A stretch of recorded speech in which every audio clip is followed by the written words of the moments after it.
السلام علیکم ورحمۃ اللہ وبرکاتہ۔ برادران اسلام، بورا بنڈے میں ایک علاقہ ہے جس کا نام صفدر نگر ہے، جہاں تقریباً 90% آبادی مسلمانوں کی ہے۔ ان میں اکثریت پسماندہ ہے اور روزانہ کی مزدوری پر اپنا گزارا کرتی ہے۔ مساجد کی کمی کی وجہ سے لوگ دین سے دور ہیں اور نمازوں سے دور ہے، بچے مکتب کی تعلیم سے دور ہے۔ الحمدللہ علاقے کے چند لوگ مساجد کی کمی کو دور کرنے کے لیے 100 گز زمین 41,75,000 روپے میں خریدے ہیں، جس کا بیانہ 5 لاکھ روپے بطور قرض لے کر دیا گیا ہے۔ 3 ماہ کی مدت میں باقی 36,75,000 روپے دینا ہے۔ لہذا آپ حضرات سے گزارش ہے کہ اس کار خیر کی کامیابی کے لیے دعا فرمائیں، نیز اپنے اور اپنے مرحومین کے لیے ثواب کی نیت سے زیادہ تعاون بھی فرمائیں۔ 1 گز کی قیمت کے ذریعے سے یا 1 اسکوائر فٹ کی قیمت کے ذریعے سے یا 1 مسلح کی قیمت کے ذریعے سے تعاون فرمائیں اور رابطے کے لیے ان نمبرات پر فون کریں۔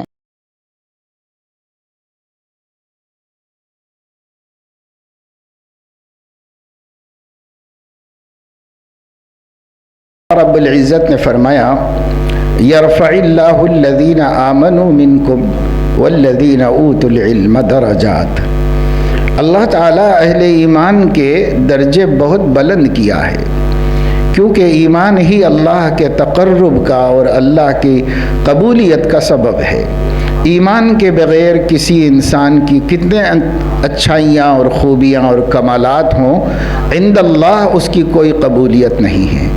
اللہ کے ہاں قبولیت وہ ایمان کے ساتھ ہے۔ ہر خوبی ایمان کے ساتھ خوبی بنتی ہے عند اللہ، اسلام میں، ہمارے عقیدے میں۔ باقی انسانوں کی اچھائیاں ہیں، انہیں قبول کیا جاتا ہے، ان کی تعریف کی جاتی ہے، ان کی ہمت افزائی کی جاتی ہے، کسی کی بھی اچھائی کی مخالفت نہیں کی جاتی، چاہے وہ بے ایمان ہی کیوں نہ ہو۔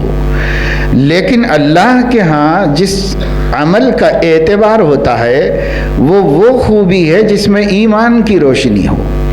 اگر ایمان اور توحید نہیں ہے تو اللہ کے ہاں کسی عمل کا کوئی وزن نہیں ہے۔ اللہ تعالیٰ کسی عمل کو کوئی مقام نہیں دیتے۔ نبی کریم صلی اللہ تعالی علیہ وسلم سے ایک صحابی نے پوچھا کہ یا رسول اللہ، یہ ہم لوگوں نے جو کفر کے زمانے میں بہت سے خیر کے کام کیے ہیں، اچھے کام کیے ہیں، نیکی کے کام ہم نے کیے ہیں، کیا ہمیں اس کا بھی اجر ملے گا؟ کیونکہ اس وقت مومن نہیں تھے، بعد میں ایمان لے آئے۔ تو حضرت علیہ السلام نے فرمایا یہ جو تمہیں مسلمان ہونے کی توفیق ملی ہے یہ اسی کا بدلہ ہے، بس اتنا ہے، لیکن آخرت میں نہیں ملے گا۔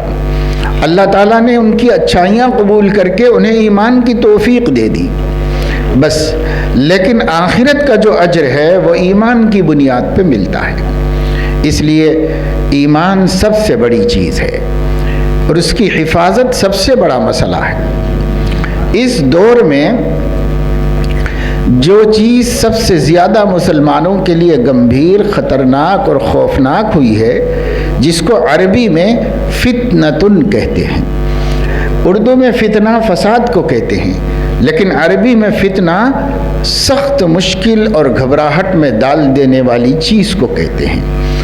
اسی لیے فتنتن کی جمع فتن ہے، اور حدیث میں جو کتاب الفتن ہوتی ہے وہ فتنے فساد کی باتیں بتانے کے لیے نہیں ہوتی، اس کے اندر وہ خبریں ہوتی ہیں جو آدمی کو ہوش اڑا دیتی ہیں، ایسے حالات کے آنے کی پیشین گوئی ہوتی ہے جس سے آدمی حیران ہو جاتا ہے، پریشان ہو جاتا ہے۔ ایسے خوفناک و خطرناک حالات کی خبر کا نام فتن ہے، ان کی خبروں کا نام فتن ہے، اس کی واحد فتنتن ہے۔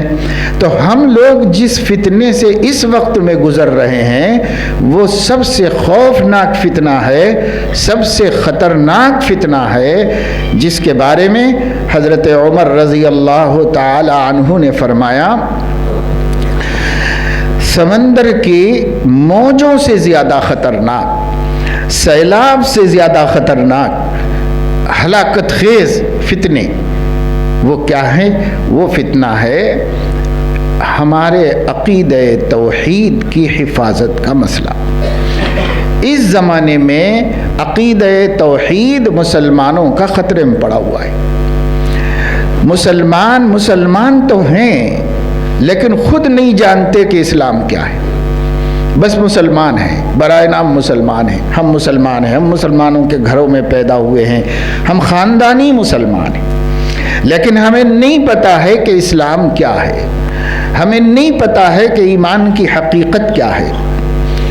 ہم بہت سی کفریات میں مبتلا ہو کر بھی اپنے کو مسلمان کہتے ہیں، ہم بہت سی شرکیات میں مبتلا ہو کر بھی اپنے کو مسلمان کہتے ہیں، اپنے کو موحد سمجھتے ہیں، لیکن کفر شرک کی بہت سی چیزیں مسلمانوں کے سماج میں آ گئی ہیں۔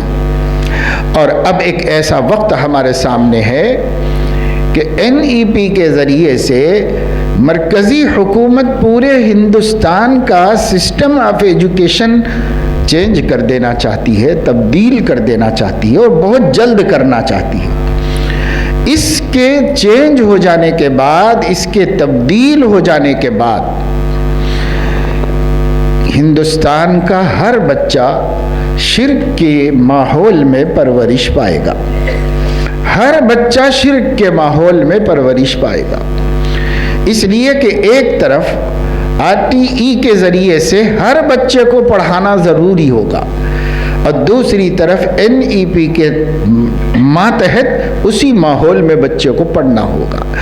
یہ ایسا خطرناک اور خوفناک حملہ ہے کہ اگر اس کے نفاذ میں وہ کامیاب ہو جائے، جیسا کہ 22 دسمبر 2022 کو نافذ ہونے کا پارلیمنٹ کی کیبنٹ کمیٹی نے اعلان کر دیا ہے کہ یہ قانون نافذ کر دیا گیا ہندوستان میں 22 دسمبر سے، تو جب نافذ ہو چکا ہے تو آہستہ آہستہ عملی میدان میں وہ آ جائے گا، اسکولوں کی چہار دیواری میں وہ داخل ہو جائے گا۔ پہلے ہم لوگ کہتے تھے، اب 50 سال سے کہا جا رہا ہے کہ مسلمانوں اپنا اسکول کھولو، اپنا اسکول کھولو، اپنا اسکول کھولو، لیکن مسلمانوں نے نہیں کھولا اپنا اسکول۔ مسلمانوں کے پاس پیسے کی کوئی کمی نہیں تھی، مسلمانوں کے پاس جائیدادیں ہیں، جاگیریں ہیں، کاروبار ہے، پیسہ ہے، اگر وہ چاہتے تو ضرور ایک اسکول ہر جگہ مسلمانوں کا اپنا ہوتا، جس اسکول میں بچے آتے اور ایک اسلامی ماحول کے اندر عصری تعلیم اعلیٰ درجے کی حاصل کرتے، اور بہت اچھا، کم سے کم ابتدائی ماحول لیول اچھا لے کر کے نکلتے، پھر چاہے کہیں بھی پڑھتے تو ان کے بنیادی عقائد متاثر نہ ہوتے۔ لیکن ہم نے اس کی کوشش نہیں کی۔ ہمارے ہاں اس ملک میں 250 برس تک انگریزوں کا تسلط رہا ہے، 200 سال تو باقاعدہ اقتدار کیا انہوں نے، لیکن 250 سال تسلط انہی کا رہا۔ اس تسلط کے زمانے میں انہوں نے اسکول ایجوکیشن اپنے ہاتھ میں رکھا اور اپنا نظام، اپنا سسٹم پورے ہندوستان کے طول و عرض میں انہوں نے چلایا۔ اس سسٹم کو یہاں متعارف کرا کے چلا دینے کا نتیجہ یہ ہوا کہ کانوینٹ سے لے کے کالج تک کسی بھی جگہ پر آدمی کو اپنا دین، اپنا عقیدہ، اپنا کلچر، اپنا نبی، اپنا اللہ، یہ اس کے بارے میں ان کو کچھ نہیں پتا چلتا تھا۔ ہاں، اس زمانے میں بھی حیدرآباد چونکہ ایک مسلم کنٹری تھی اور یہاں ایک مسلم بادشاہ حکمرانی کرتا تھا، تو ان کے نظام تعلیم کے اندر دینیات کے 12 رسالے پہلی سے لے کے 12ویں تک پڑھائے جاتے تھے۔ اس کی وجہ سے اسکولوں میں پڑھے ہوئے لوگ بھی اپنا دین اور اس کی حقیقت، اس کا پس منظر، پیش منظر اچھی طرح جانتے تھے، ان کو واقفیت پوری ہوتی تھی۔ پھر ماحول میں بھی بہت کچھ پختگی تھی، اسلامی پختگی اور دین اور اس کی غیرت باقی تھی، موجود تھی۔ لیکن جب حیدرآباد کا سقوط ہو گیا تو یہاں بھی وہی ملکی پورا نیشنل سسٹم یہاں پر بھی آ گیا۔ اسی نیشنل سسٹم کے بعد ہمارے پاس بھی عیسائیوں ہی کا تعلیمی نظام غالب نظام رہا، اس لیے کہ سرکاری اسکول فیسلٹیز سے اور سہولتوں سے عاری تھے، خالی تھے، تو لوگوں نے اچھا پڑھانے کے خاطر اپنے بچوں کو مشنری اسکولوں میں ڈالا، اور مشنری اسکول سسٹمیٹک چلتے تھے، ان میں اچھی محنت ہوتی تھی، تو بجائے سرکاری اسکولوں کے مشنری اسکولوں کو مسلمانوں نے بھی ترجیح دی۔ پھر ایسے روشن خیال پیدا ہوئے جن کو خدا کے بارے میں کوئی حقیقی تصور نہیں، دین کا حقیقی تصور ان کو نہیں معلوم. وہ برائے نام اللہ کو مانتے، رسول کو مانتے، اسلام کو مانتے، تہواروں کو مانتے، عید بقرعید کو مانتے ہیں، لیکن ایمان، توحید، کفر، شرک اس کی حقیقت سے بالکل بے خبر ہیں. اب جو نظام آ رہا ہے، اس نظام کے اندر اس بات کی اجازت بھی نہیں ہے کہ اسکول میں کوئی ایکسٹرا پیریڈ کے ذریعے مذہبی تعلیم دی جائے. اس کی بھی اجازت نہیں ہے. اسکول میں صرف اسکول ایجوکیشن ہوگا، اس کے علاوہ کچھ بھی نہیں ہوگا اسکول کے اندر. جب یہی تعلیم اسکول میں ہوگی، باقی دین، تو دین سیکھنے کی آپ کی آزادی، آپ کا حق ہے. اس پالیسی نے بھی کہا ہے کہ کسی کو ان کے مذہب سے نہیں روکا جائے گا، کسی کو ان کے عقیدے سے نہیں ہٹایا جائے گا. سب لوگ اپنے عقیدے پہ رہ سکتے ہیں، اپنے مذہب پہ رہ سکتے ہیں، لیکن وہ مذہب صرف اپنے گھر میں سیکھ سکتے ہیں، اپنے اسکول میں نہیں. اسکول میں کہیں مذہب نہیں.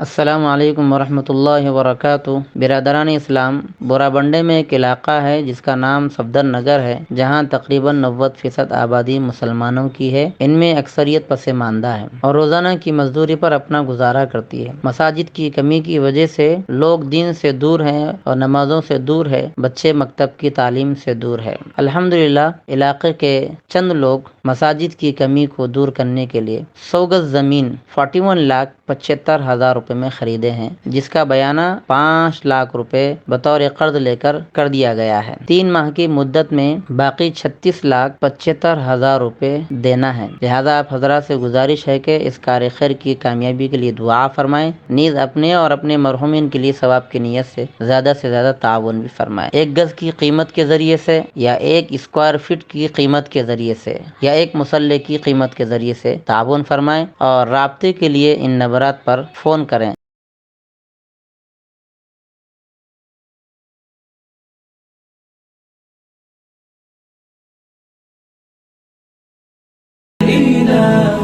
وترسل